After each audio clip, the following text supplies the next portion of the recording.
चतुर्थोऽध्यायः fourth chapter. त्रिगुणात्मिका सृष्टि मात्रिका अशेष त्रिकोण धारा। सृष्टि मात्रिका त्रिगुणात्मिका अशेष धारावत त्रिगुण रूपवत है। भावार्थ, परम पुरुष से सत्व, रजः और तमः की विभिन्न धाराएं अजस्र रेखाकार तरंगों में बह चली है। सत्व, रजः और तमः यह त्रिगुणात्मक तरंग धाराएं मिलित होकर त्रिकोण या ततोऽधिक कोणात्मक विभिन्न यंत्रों की सृष्टि होती चलती है। बहुभुज यंत्र समूह के भी स्वरूप परिणाम के कारण क्रमशः त्रिकोण युक्त त्रिभुज में रूपांतरित होता रहता है। यह त्रिगुणात्मिका मात्रिका शक्ति अशेष व अनवरत है। त्रिभुजे सा स्वरूप परिणाम मात्मिका त्रिगुणात्मिका प्रकृति त्रिभुज रूप में आपसी परिवर्तन में गुथी है। भावार्थ, इस त्रिभुज में सत्व रजः में, रजः तम में और तमः रजः में, रजः सत्व में सीमाहीन भाव में रूपांतरण होता रहता है।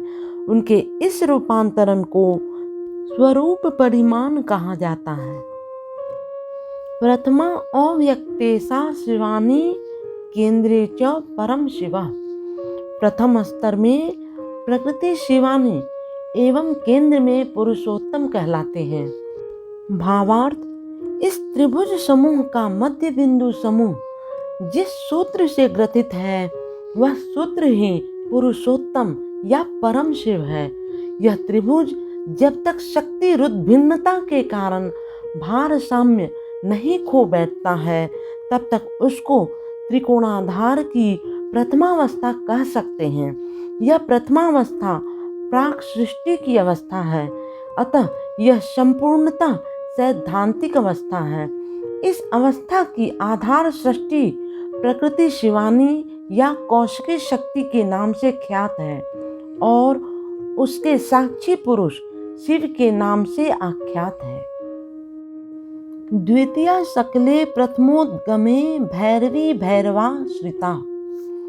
द्वितीय स्तर पर जब विकास बीज अंकुरित होता है प्रकृति भैरवी एवं पुरुष भैरव कहलाता है। भावार्थ, त्रिभुज का भारसाम्य नष्ट हो जाने पर किसी एक कोण से सृष्टि का अंकुर निर्गत होता है एवं वह गुण भेद से सरल रेखाकार में अग्रसर होता रहता है। यह अवस्था प्रकृत पक्ष में व्यक्त पुरुष और व्यक्ता प्रकृति की अवस्था है। पुरुष जहाँ पर सगुण का कारण है, प्रकृति वहाँ पर स्वयं व्यक्त करने का योग पाती है। यह अवस्था सृष्टि प्रकृति भैरवी शक्ति के नाम से ख्याता है एवं साक्षी पुरुष का नाम भैरव है। सदृश परिणामेन भवानी सा भवदारा। सदृश परिणाम व्यक्त जगत प्रकृति भवानी पुरुष भव कहलाता है। भावार्थ, इसके बाद शक्ति प्रवाह के अभ्यंतरीण संघर्ष के कारण वक्रता दिखाई देती है। पुरुष भाव की गंभीरता भी ह्रास होती रहती है। इस अवस्था में ही प्रथम कला का उद्भव होता है। एक कला के अनुरूप द्वितीय कला, द्वितीय कला के अनुरूप तृतीय कला, इस तरह कला प्रवाह चलते रहते हैं। इस प्रकार के कलानुवर्तन का नाम सदृश परिणाम है। इस सदृश परिणामात्मिका तरंग प्रवाह में ही मानस जगत और भौतिक जगत श्रेष्ठ होते हैं। इस कलानुवर्तन के कारण हम लोग मनुष्य की संतान मनुष्य ही देखते हैं, वृक्ष की संतान वृक्ष ही देखते हैं। कलाएं सदृश हैं किंतु हूबहू एक नहीं है। इसीलिए एक के बाद एक कला का पार्थक्य सम्यक रूप से अनुभूत नहीं होने पर जिन सभी कलाओं का पारस्परिक दूरत्व अधिक है उनका पार्थक्य भी दिखाई पड़ता है। जिसे हमेशा देखा जाता है उसका शरीर परिवर्तन नहीं समझने पर भी 5 वर्ष के उम्र के किसी शिशु को 20 वर्ष के बाद 25 वर्ष के युवक के रूप में देखने के बाद पार्थक्य अवश्य ही समझ में आता है। मनुष्य की संतान मनुष्य होने पर भी 10 लाख वर्ष पूर्व के मनुष्य और आज के मनुष्य में अनेक अंतर हैं। प्रकृति पक्ष में व्यक्त जगत की सृष्टि यह कालात्मिका शक्ति है, इसे भवानी शक्ति कहा जाता है और इसके साक्षी पुरुष को भव शब्द का अर्थ सृष्टि है। शंभुलिंगात तस्य व्यक्ति, सृष्टि आरंभ शंभुलिंग से है। भावार्थ, त्रिकोणाधार के जिस बिंदु से प्रथम भैरवी का स्फुरन है, वस्तुतः उसी समय सृष्टि का सैद्धांतिक से व्यवहारिक विकास है। सिद्धांत और व्यवहार में यह जो सामान्य बिंदु है उसे शंभुलिंग कहा जाता है। वस्तुतः यह शंभुलिंग ही सकल घनात्मक का मूल बिंदु है। इस प्रारंभिक बिंदु के बाद नाद तथा उसके बाद कला का उद्भव है।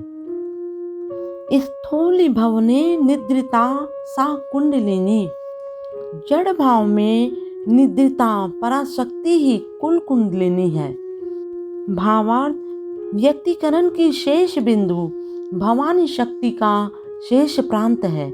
इसीलिए शक्ति विकास की वह चरमतम अवस्था चरम जड़ावस्था है।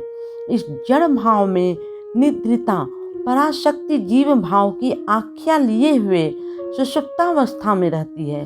उसका ही नाम कुल कुंडलिनी है। कुंडलिनी सा मूलीभूता ऋणात्मिका, कुंडलिनी मूल ऋणात्मिका शक्ति है। भावार्थ, विकास के शेष बिंदु को स्वयंभू लिंग कहा जाता है।